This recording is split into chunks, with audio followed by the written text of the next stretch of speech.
Hello students, कैसे हो आप सब? Hope you guys are doing great. So students, इस वीडियो में अपन कवर कर लेंगे question bank on abatement of duty on damaged और डिटीरियोरेटेड गुड्स, सेक्शन 22 पे बेस्ड है। एकदम सिंपल है, एग्जाम पॉइंट ऑफ व्यू से इंपॉर्टेंट है। बहुत सारे क्वेश्चंस दिए गए, बन सकते हैं। सो अच्छे से समझ लो, कर लेते हैं। समझ में तो खैर आया हुआ है, फटाफट प्रैक्टिस कर लेते हैं, ठीक है? तो देखो क्या बोल रहा है, क्वेश्चन नंबर 20 से शुरू कर रहे हैं। Sir, Section 22 of the Customs Act 1962 provides for abatement of duty on damaged or deteriorated goods. Explain the circumstances under which such abatement can be granted. याद करो, 3 circumstances थे, एक एक करके सब पढ़ लेते और अच्छे से समझ में आ जाएगा। चलो, so everyone come on answer. If proved to the satisfaction of Assistant Commissioner of Customs और Deputy Commissioner of Customs, याद करो मैंने बताया था सर, सेक्शन 22 में अबेटमेंट का बेनिफिट तभी मिलेगा जब जब जब एसी और डीसी ऑफ कस्टम्स सेटिस्फाइड है कि इन 3 में से कोई एक सर्कमस्टेंस एग्जिस्ट करता है। सो सर, एसी और डीसी का सेटिस्फाई होना जरूरी है। एवरीवन विद मी, एसी और डीसी का सेटिस्फाई होना जरूरी है। अब कौन से है सर वो सर्कमस्टेंसेस? तो चलिए अपन देख लेते हैं सर्कमस्टेंसेस। तो circumstance A, Where imported goods are damaged और deteriorated, मतलब यहां दोनों चीजें कवर कर ली, डैमेज भी और डिटीरियोरेटेड भी। कब सर?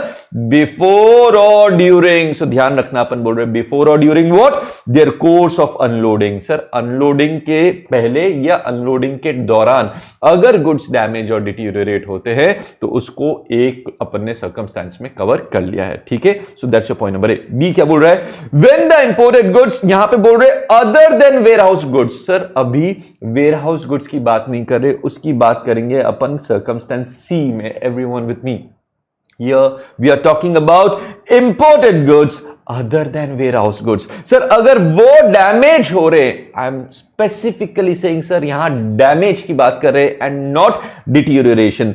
डिटीरियोरेशन सिर्फ क्लॉज ए तक सीमित है सर। बी एंड सी में we are going to talk only and only about damage. So sir, अगर imported goods other than warehouse goods damage हुए हैं, कब sir? Any time after unloading, any time after unloading, but sir before their examination by customs authority. Sir, कहां? Under section 17। ये अपन ने जब act पढ़ा था तो उसमें पढ़ा था सर। कहां सर? Under section 17। तो उस केस में सर क्या होगा? सर, अबेटमेंट मिल जाएगा, लेकिन सर ये डैमेज होना कैसे चाहिए? ये होना चाहिए on account of any accident which is not due to any wilful act, negligence or default of the importer or his employee or agent. Everyone with me, मतलब सर ये डैमेज हो रहा है बिकॉज ऑफ एक्सीडेंट, एंड ये accident हुआ नहीं है because of what sir? ये accident because of any wilful act, negligence और default of importer, his employ और एजेंट नहीं होना चाहिए। I hope I am making it clear. एकदम सिंपल है, समझ में आया? भी बड़े आगे देन आता है सी। सर क्या बोल रहा है? When any warehouse goods are damaged, circumstance C, we are talking about sir only warehouse goods.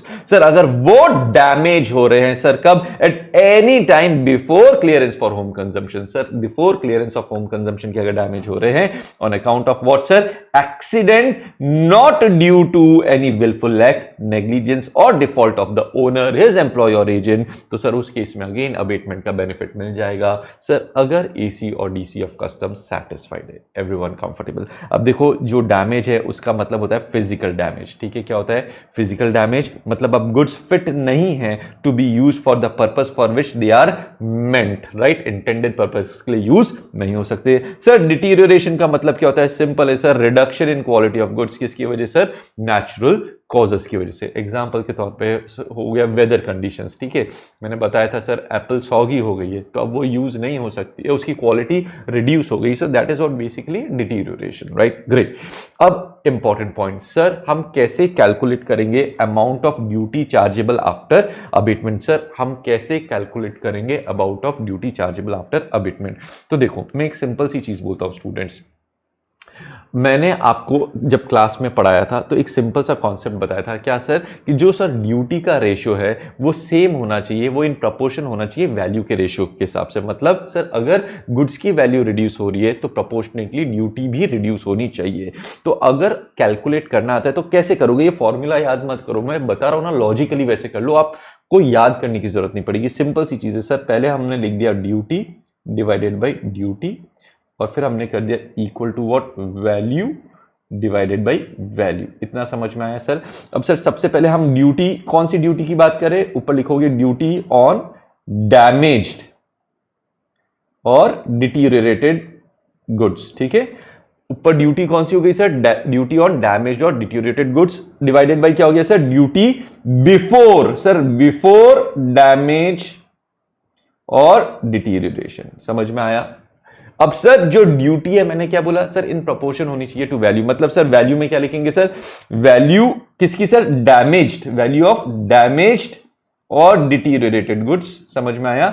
Divided by क्या हो जाएगा सर, वैल्यू बिफोर डैमेज और डिटीरियरेशन। मेरे को बस फंडा बताना है स्टूडेंट्स, देखो आप समझ लेना, मेरे को दोनों ड्यूटी के रेशियो को प्रोपोर्शन में रखना है वैल्यू के साथ, और कुछ नहीं करना है। सो मैंने एक ही चीज बोली सर, जो ड्यूटी ऑन डैमेज और डिटीरियरेटेड गुड्स है divided by duty before damage और जो डिटीरियरेशन बनती है वो इन प्रोपोर्शन होनी चाहिए किसके सर, वैल्यू किसकी, डैमेज और deteriorated goods divided by value before damage और डिटीरियरेशन। अब अगर मुझे फाइंड आउट करना है क्या सर, ड्यूटी ऑन डैमेज करना है, तो सिंपल सी चीज है सर, ये ऐसे ही रहेगा और ये इधर चला जाएगा और मल्टीप्लाई हो जाएगा, राइट, क्रॉस मल्टीप्लाई कर देंगे और अपने पास ये वैल्यू आ जाएगी। तो यही फॉर्मूला इन्हें डायरेक्ट दिया है। बट होता क्या है स्टूडेंट्स, एग्जाम में ये याद नहीं आता है कि सर फॉर्मूला क्या था। बट अगर कॉन्सेप्ट समझ लें ना कि स्टूडेंट्स प्रपोर्शन में होने चाहिए ड्यूटी और वैल्यू, तो एकदम सिंपल हो जाएगा। So that's why I always tell you to focus on concepts, रट्टा मत मारना, ठीक है ना। चलो दैट्स इट। सो इसके साथ अपना कॉन्सेप्ट कंप्लीट होता है, बढ़ते आगे। अब आ रहा है क्या, अब देखो जब भी आपको ड्यूटी निकालनी आएगी ना, तो मैं ये चीज नहीं डिस्कस करूंगा, मैं तो डायरेक्टली ये बोल दूंगा, ठीक है। यहां पे आपको वैल्यूज पुटअप कर देनी है, जैसे ही आप वैल्यूज पुटअप करोगे आपका आंसर आ जाएगा। You always have to find what duty on damage और डिटीरियरेटेड गुड्स, तो बाकी जगह वैल्यू पुटअप कर दो और आपका काम हो जाएगा, राइट। चलो बढ़ते आगे। अब आते क्वेश्चन नंबर 21 पे, देखो क्या बोल रहा है। Supreme car decors imported sir what, car music system and GPS devices from Germany. बढ़िया है भाई, इंपोर्ट किया। The importer submits the following issue for your consideration. क्या इशू भाई सबमिट किया, 30 म्यूजिक सिस्टम्स वर डैमेज। डैमेज सेक्शन 22 में देखना है, डैमेज मतलब सेक्शन 22 में देखना है। सर डैमेज कब हुआ, after unloading and examination for assessment by customs authorities. मतलब बिफोर एग्जामिनेशन नहीं हुआ है sir, after unloading and examination हुआ है। तो जैसे ही sir after unloading and examination होता है तो फिर सर अबेटमेंट का बेनिफिट नहीं मिलता। मैंने आपको बताया sir, after unloading and before examination के दौरान अगर गुड्स डैमेज होते हैं तो बेनिफिट मिलता है, आफ्टर एग्जामिनेशन बेनिफिट नहीं मिलता है, ठीक है। फिर आगे क्या लिखा है, but before actual home clearance, उससे मुझे मतलब ही नहीं है सर। यहां वेयर हाउस गुड्स की तो बात ही नहीं चल रही है। अगर वेयर हाउस गुड्स की बात चलती तो मैं एक्चुअल होम क्लियरेंस देखता, ठीक है, बट वेयर हाउस गुड्स की तो बात ही नहीं चल रही, तो बात खत्म हो गया। तो फिर क्या बोल रहे हैं, Supreme Car Decor seeks your export advice with reasons regarding the impact of customs duty on the said goods. So basically we are following in यहां पे सर्कमस्टेंस बी, एंड क्योंकि ये बिफोर नहीं हुआ है, बिफोर नहीं हुआ है, ये बिफोर एग्जामिनेशन नहीं हुआ है, आफ्टर एग्जामिनेशन हुआ है, तो सर बेनिफिट नहीं मिलेगा। तो देखो क्या लिखा है, abatement of duty on damaged imported goods is available if such imported goods are damaged accidentally। अच्छी बात है, अच्छे से लिखना, हाँ जो सिखाया लिखना, damaged accidentally after unloading but before examination for assessment by customs authorities। Come on guys, getting my point? एकदम सिंपल है। In the given case, since the imported music system are damaged after examination for assessment by the customs authorities, abatement of duty on such goods is not available। ध्यान रखना sir, ये goods ware house नहीं हुए, अगर होता तो बोलते, क्योंकि नहीं बोला है मतलब वेयर हाउस नहीं हुए, और वेयर हाउस नहीं हुए तो सर्कमस्टेंस बी में फॉल करते। मतलब बिफोर एग्जामिनेशन अगर डैमेज होते तो अबेटमेंट मिलता, बट हुआ है आफ्टर एग्जामिनेशन तो अबेटमेंट नहीं मिलेगा। एकदम क्रिस्टल क्लियर। बढ़ते आगे, क्वेश्चन नंबर 22 क्या बोलते हैं, mister Chandrakant imported a car from Britain UK after the car arrived in the port and was unloaded. मतलब अनलोड हो गया, उसके बाद की बात चल रही है। The car, he went and saw the car and found that it was damaged and it was possible to get the car repaired and use it. ठीक है, blah blah blah लिखा है. Point क्या है? The examination by customs for the purpose of assessment is not over. मतलब sir before assessment पता चल गया बाय कस्टम्स, बिफोर असेसमेंट पता चल गया by customs, right. He has come to you seeking advice as to what are the options available. Sir वो abatement claim कर सकता है. तो देखो क्या लिखा है, where any imported goods otherwise other than warehouse goods had been damaged at any time after unloading but before their examination by customs authorities on account of what, an accident not due to willful act, negligence or default of employee. So sir उस case में क्या होगा, abated duty shall be charged on the said goods. In the given case the imported goods have been damaged after unloading but before examination and such damage is not due to negligence of the importer. ये आपको लिखना रहेगा students, आपको बताना रहेगा condition satisfy हो रही है. कंडीशन क्या सेटिस्फाई हो रही है? पहली सर टाइम ऑफ अकरेंस, पहला time of occurrence that is after unloading but before examination, ये बता दिया. फिर सेकंड बताया कि सर ये जो डैमेज हुआ है it is not because of what sir, negligence of importer. ये हुआ नहीं है because of what, negligence of importer. Therefore sir benefit of abated duty will be available to mister Chandrakant and duty will charge will be computed as follows. तो duty on car before damage divide into value of damage car divided by value of car before damage. ठीक है, वो मैंने आपको जो formula बताया था उसी के हिसाब से किया है. Mister Chandrakant can either gate the damage car valued by the proper officer, right. Subsection 3 बोलता है सेक्शन 22 का क्या बोलता है कि either can get the damage car valued by the proper officer और it may be sold by the proper officer by public auction और by tender और with consent of mister Chandrakant in any other manner and the gross sale proceeds shall be deemed to be the value of such car. ये सबको पता है ना कि sir जो value है डैमेज कार की वो कैसे निकालेंगे. तो दो ऑप्शन दिए जाते हैं ओनर को. तो मिस्टर चंद्रकांत के पास दो ऑप्शन है. पहला तो है कि सर उसको वैल्यू प्रॉपर ऑफिसर करे एंड दूसरा है कि सर प्रॉपर ऑफिसर सेल कर दे उस कार को. किसके थ्रू सर, पब्लिक ऑक्शन या टेंडर के थ्रू. और सर जो ग्रॉस सेल प्रोसीड्स आ रहे हैं उसको क्या माना जाएगा, वैल्यू ऑफ सच कार माना जाएगा. एकदम कॉन्सेप्चुअली क्लियर रहना स्टूडेंट्स, एकदम क्लियर रहना, राइट. सो इसके साथ स्टूडेंट्स अपना क्वेश्चन नंबर 22 भी कंप्लीट होता है. बढ़ते आगे स्टूडेंट्स आते क्या क्वेश्चन नंबर 23 पे क्या बोलता है. Rock and rock India limited imported a consignment from USA. The value of consignment was 7,50,000 and total duty payable was 1,50,000. So देखो भाई आपको पता है वैल्यू बिफोर डैमेज, क्योंकि ये उसी से रिलेटेड है इसलिए मैं डायरेक्टली बोल रहा हूँ. सर वैल्यू बिफोर डैमेज कितना है सर, 7,50,000 है. और जो ड्यूटी पेएबल बिफोर डैमेज कितनी है सर, 1,50,000 है. ठीक है, ये नंबर्स आपको दे दिए गए. फिर क्या लिखा है, company file bill of entry for home consumption but before inspection and clearance for home consumption. मतलब before inspection it was found that goods were damage. Sir before inspection under section 17 पता चल गया क्या सर कि goods were damaged.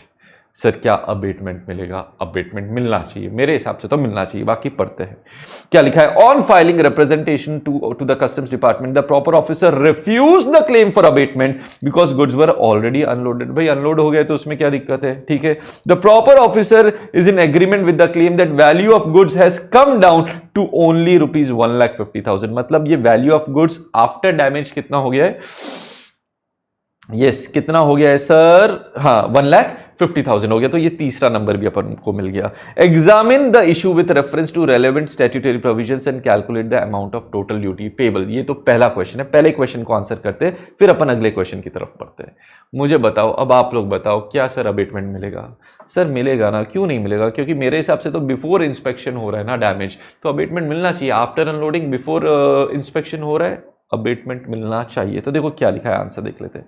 First question का answer, damage after unloading the abatement of duty is allowed where it is shown to the satisfaction. ये चीजें लिखना सीखो स्टूडेंट्स, क्योंकि मैंने कितनी बार रिपीट कर दिया कि एसी और डीसी का सेटिस्फाई होना जरूरी है. So where it is shown to the satisfaction of assistant और deputy commissioner that any imported goods other than warehouse goods, अभी अपन other than warehouse goods की बात करें, right, has been damaged at any time. Sir कब, after the unloading but before their examination on account of accident not due to any willful act, negligence or default of the importer.